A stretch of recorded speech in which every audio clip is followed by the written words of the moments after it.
एक आदमी एक औरत के घर के अंदर था। लगभग आधा घंटा उसी के कमरे में उसी के साथ, और बाहर उस औरत की बेटी खड़ी थी, देखती रही पूरा वक्त। जब वो आदमी जाने लगा, लड़की ने उसे रोका और जो उसने मांगा वो सुन के आप भी रुक जाएंगे। उसने कहा, जो कुछ तुमने मेरी माँ के साथ किया वही मेरे साथ भी करो।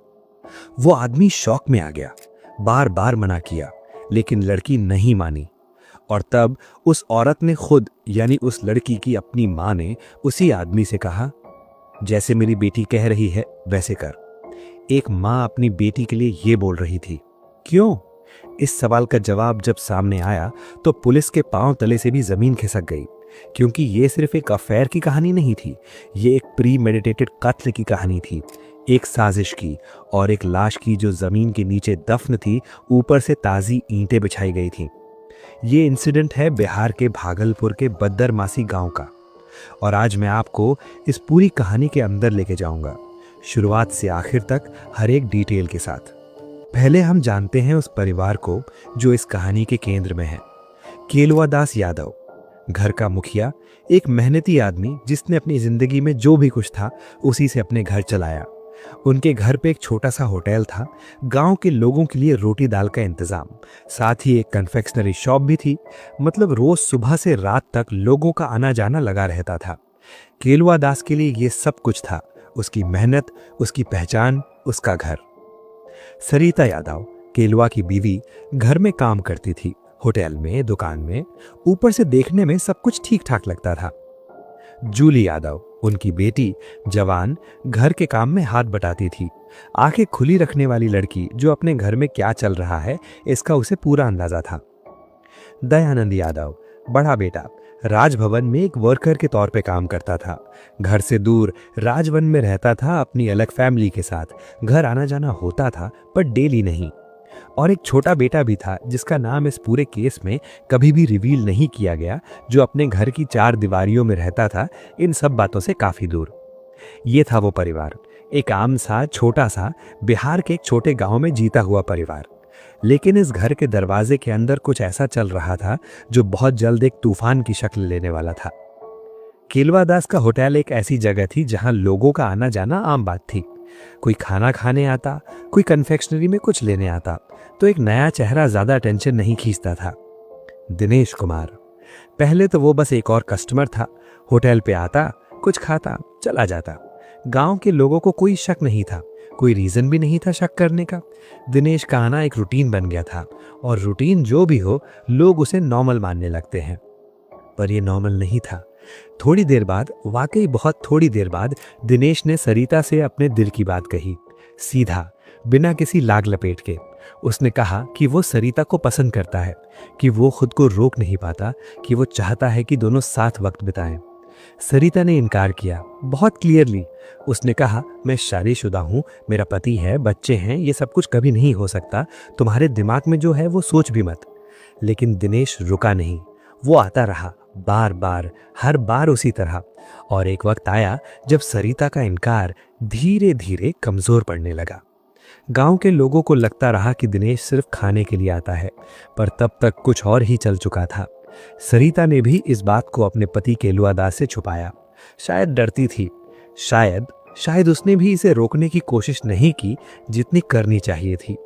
ये रिश्ता जो छुप छुपा के दरवाजे बंद करके आगे बढ़ रहा था, एक दिन पकड़ा जाने वाला था।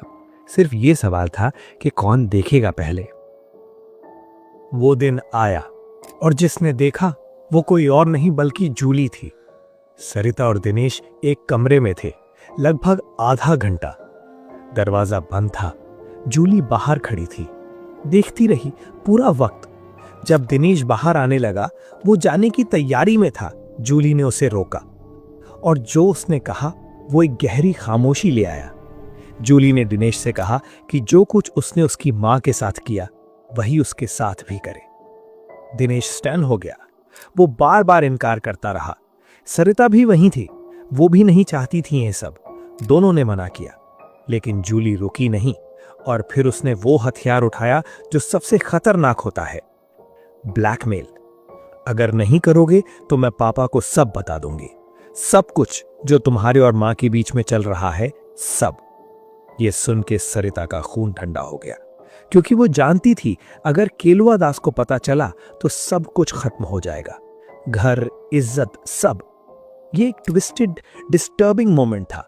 एक लड़की अपनी ही माँ और उसके आशिक को ब्लैकमेल कर रही थी, और इसी ब्लैकमेल ने आने वाले कत्ल की नींव रखी। जिंदगी में कुछ चीजें छुपती नहीं, एक ना एक दिन सच बाहर आ जाता है। एक दिन केलुआ दास ने खुद देख लिया सरिता और दिनेश को एक साथ एक कमरे से निकलते हुए। कोई शक की गुंजाइश नहीं थी, कोई एक्सप्लेनेशन नहीं था जो काम करता। केलुआ दास टूट गया अंदर से, लेकिन वो आदमी था जो टूटे में भी खुद को संभालने की कोशिश करता था। उसने फैसला किया कि वो सीधा कन्फ्रंटेशन नहीं करेगा, पहले सरिता को समझाएगा। शायद सोचा होगा कि जो हुआ खत्म किया जा सकता है, घर बचाया जा सकता है, किसी को पता ना चले, इज्जत बची रहे। लेकिन दिनेश और सरिता रुके नहीं। वो मिलते रहे छुप छुपा के, जैसे पहले मिलते थे। जैसे केलुआ दास का देखना, उसका दर्द, उसकी वार्निंग कुछ मायने ही नहीं रखती थी। और एक बार फिर केलुआ दास ने पकड़ लिया। इस बार उसने जूली को उसी कमरे से बाहर निकलते हुए देखा, दिनेश के साथ। वो मंजर जो कभी भी किसी बाप को नहीं देखना चाहिए था। अब केलुआ दास के सब्र का बांध टूट गया। लेकिन फिर उसे जूली की बात पता चली कि उसकी बेटी ने सरिता और दिनेश को देखा, कि उसने दोनों को ब्लैकमेल किया, कि वो खुद इस सब में शामिल हो गई थी। ये सुन के जो आग केलुआ दास के अंदर थी वो भड़क गई।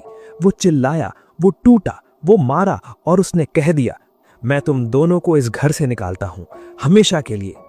ये वो लम्हा था, ये वो हीट ऑफ द मोमेंट था जब कुछ ऐसा हुआ जो केलुआ दास के लिए और इस पूरी कहानी के लिए सब कुछ बदल गया। वो रात थी 5 जुलाई 2019 से कुछ वक्त पहले की। सरिता और जूली ने मिलकर दिनेश को बुलाया। क्या सोच के बुलाया ये सिर्फ वो जानती हैं। और उस रात 3 लोगों ने मिलकर केलुआ दास यादव का कत्ल कर दिया, अपने ही घर में, अपने ही आंगन में। कत्ल के बाद जो करना था वो भी किया। घर के आंगन में जो कच्ची मिट्टी से भरी जगह थी, एक गड्ढा खोदा गया। जल्दी में, हाथ कांप रहे थे, रात थी, अंधेरा था, और डर था जो तेज थप्पड़ की तरह बार बार लौटता था। गड्ढा ज्यादा गहरा नहीं खोद पाए, वक्त नहीं था, हिम्मत नहीं थी, या शायद सोचते होंगे इतना काफी है। केलुआ दास की लाश उस गड्ढे में डाली, ऊपर मिट्टी डाली, और उसके बाद जो चीज सबसे ज्यादा चौंकाने वाली है, अगली सुबह सरिता और जूली भट्टे पे गईं।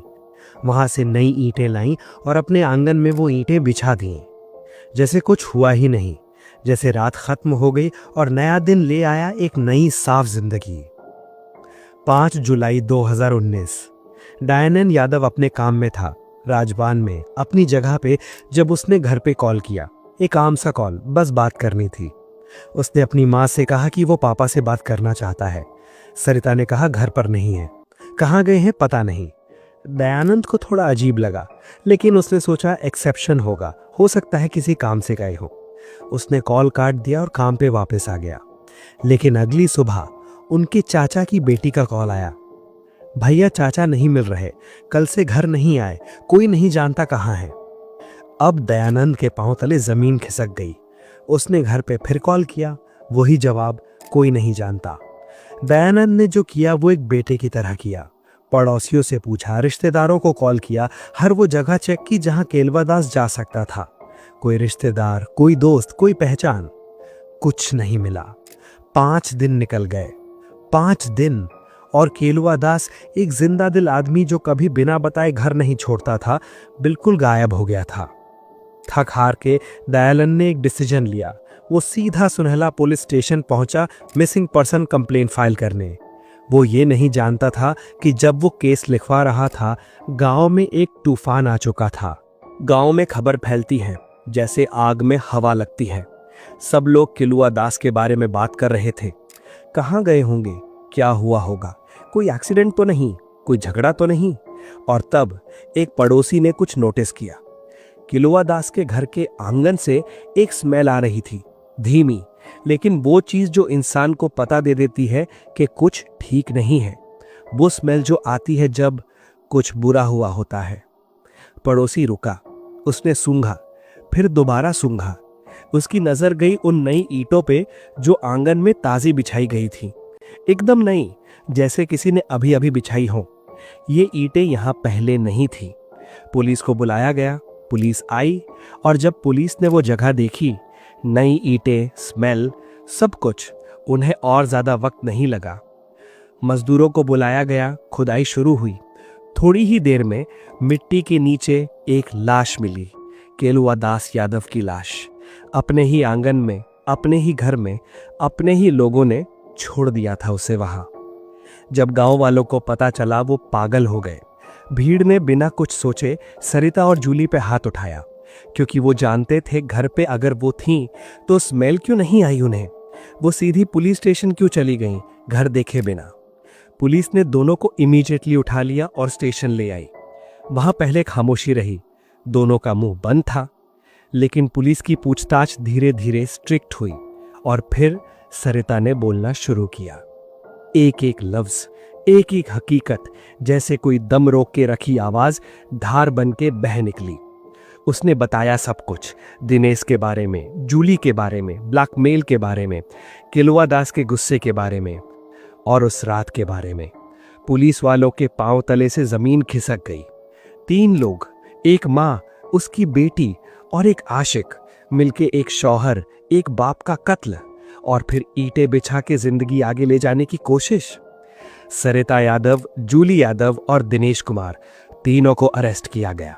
ये केस इतना शॉकिंग था, इतना डिस्टर्बिंग था कि कोर्ट्स ने इसे rarest of the rare cases में माना। वो कैटेगरी जिसमें सजाए मौत या उम्र कैद का सीधा रास्ता होता है। इन तीनों का बाहर आना जजेस की नजर में ऑलमोस्ट इम्पॉसिबल था।